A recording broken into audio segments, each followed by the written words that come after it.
Olá, meu nome é Aline Luna, seja bem-vindo ao nosso canal e nós estamos aqui para falar sobre um assunto importante dentro da biologia. Nós vamos compreender o funcionamento do nosso organismo através do estudo dos sistemas. E hoje nós vamos estudar o sistema digestório. Vamos compreender como ocorrem os processos, quais órgãos estão associados no desempenho dessa função. Bora lá?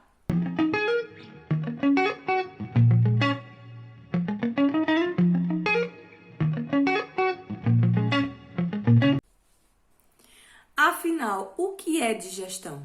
Digestão é a transformação do alimento em moléculas menores, a ponto dessas moléculas serem absorvidas e serem levadas esses nutrientes para o nosso organismo, permitindo o funcionamento dele, tá? Esse processo de digestão, ele pode ocorrer de forma mecânica e de forma química. De forma mecânica é quando algumas ações físicas trituram, diminuem esse tamanho dessa molécula.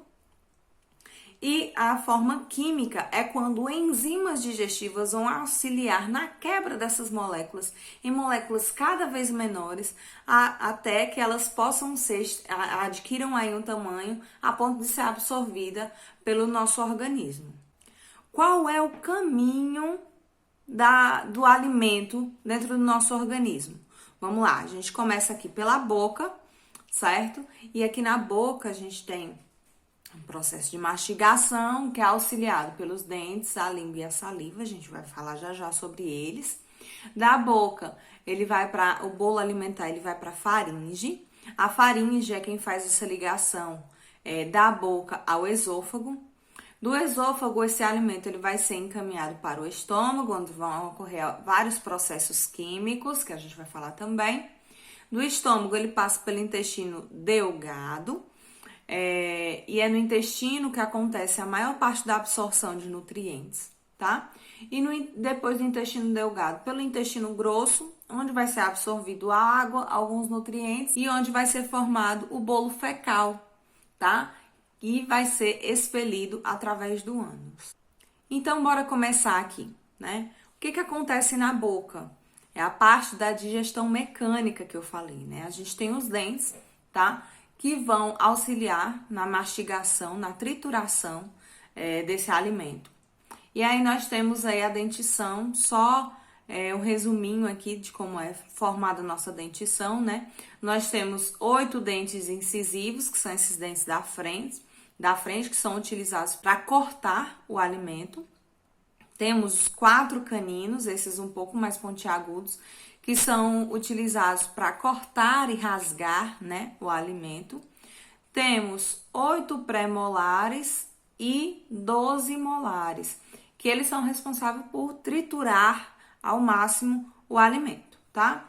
Dentro da boca, além dos dentes, para auxiliar nessa trituração desse alimento, nós vamos ter a língua, que ela é responsável por movimentar esse alimento dentro da nossa boca, além de auxiliar na mistura entre o alimento e a saliva.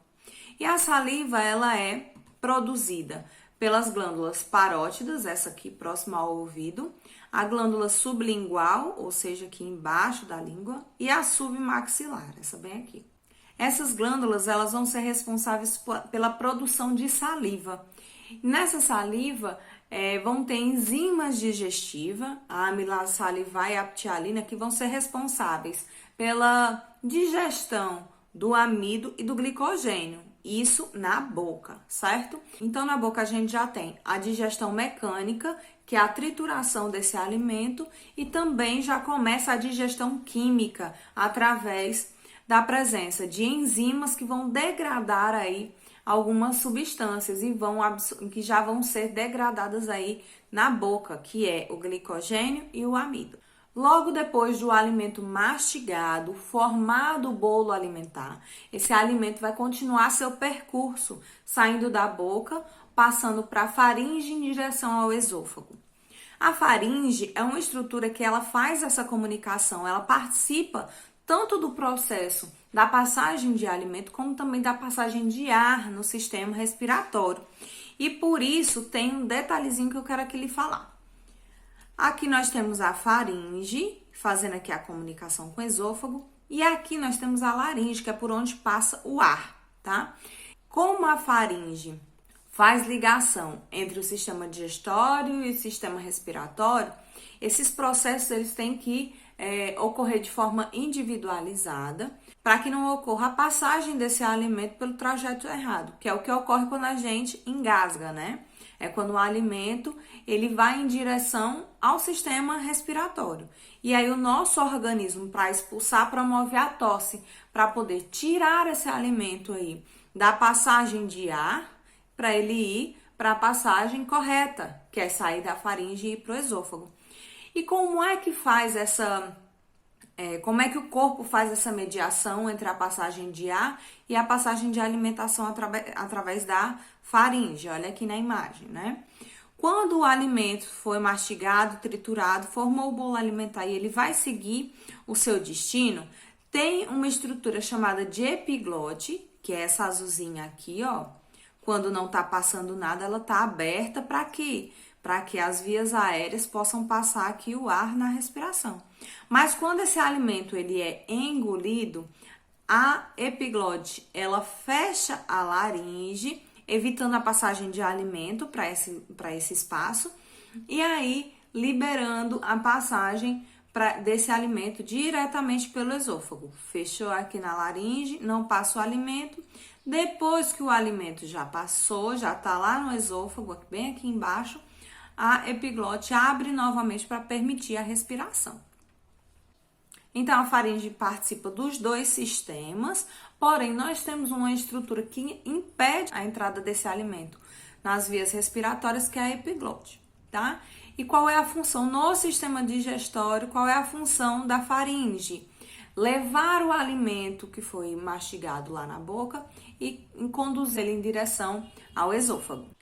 O esôfago é uma estrutura tubular que vai levar o bolo alimentar da faringe até o estômago. Esse bolo alimentar, ele é movimentado através do que a gente chama de movimento peristálticos. São movimentos que ocorrem em todo o túbulo do esôfago que vão auxiliar tanto na mistura desse material, é uma parte da digestão mecânica também, como ele vai auxiliar também no movimento desse bolo alimentar no interior de todo o túbulo até ele chegar lá no estômago.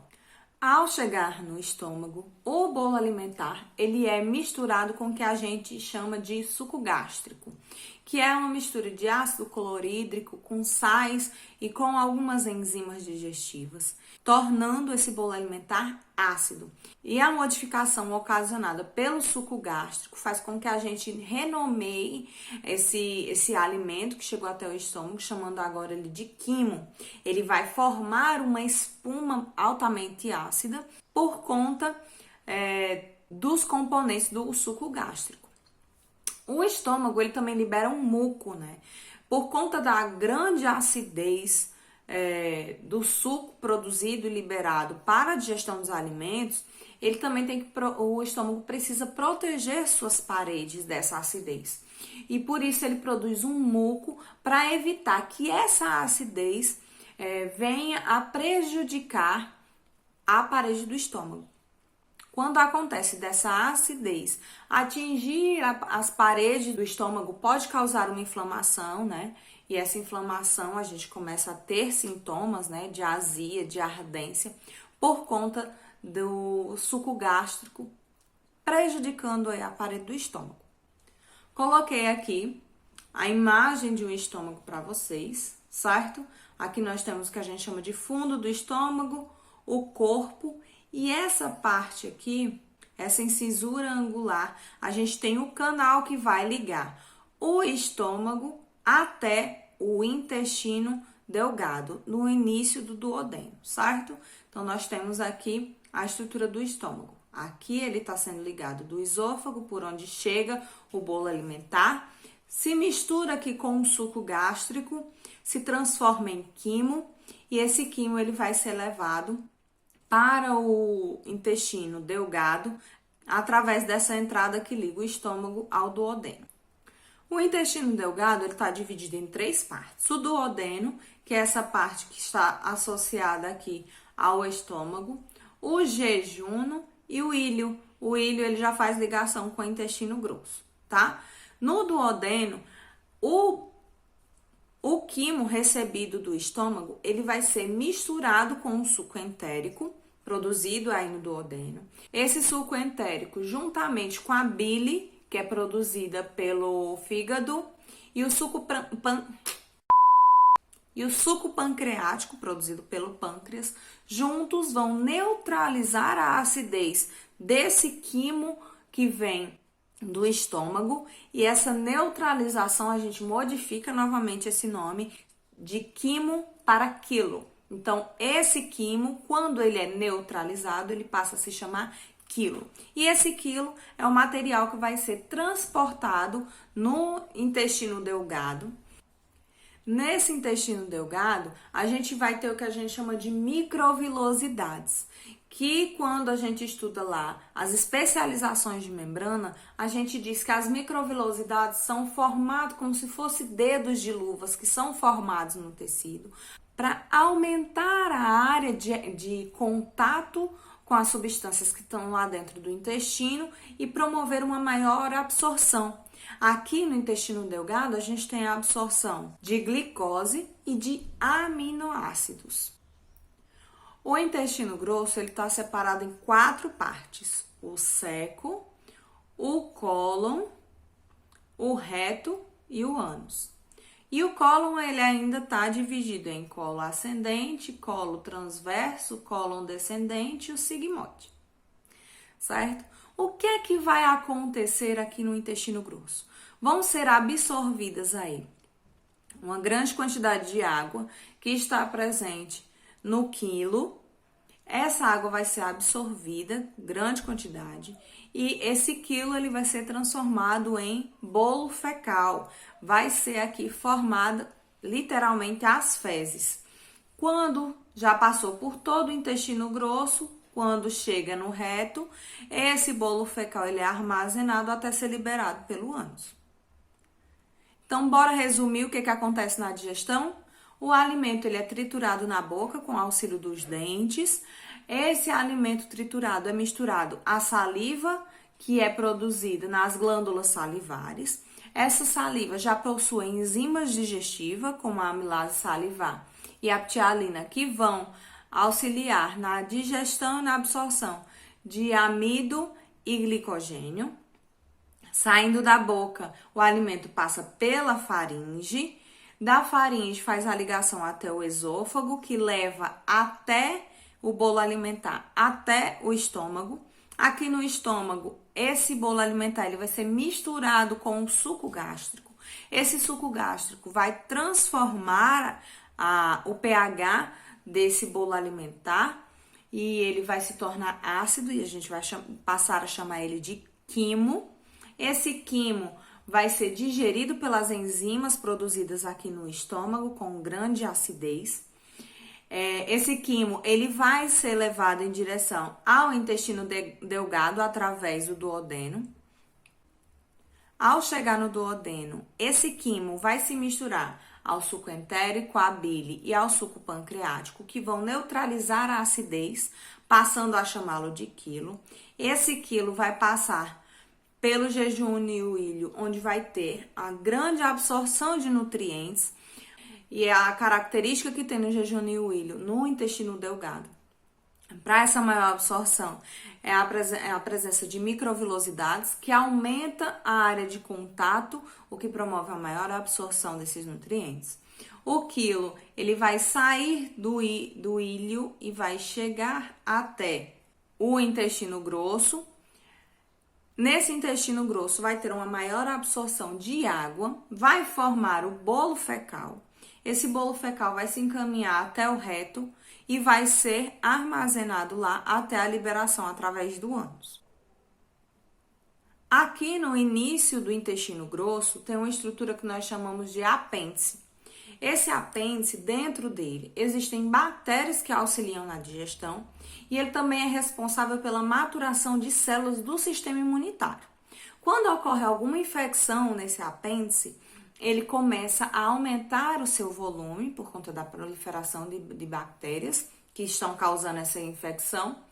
E muitas vezes é sugerido aí uma cirurgia para remoção desse apêndice, porque caso ele venha a estourar, ele vai liberar dentro do organismo um grande volume de bactérias e pode causar aí uma infecção generalizada, levando até o indivíduo à morte, né? É o que a gente chama aí, diz que o indivíduo está com apendicite, está com apêndice inflamado.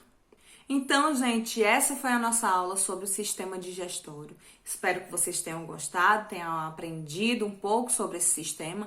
Qualquer dúvida, coloca aqui nos comentários. Não se esquece, se gostou da aula, curte.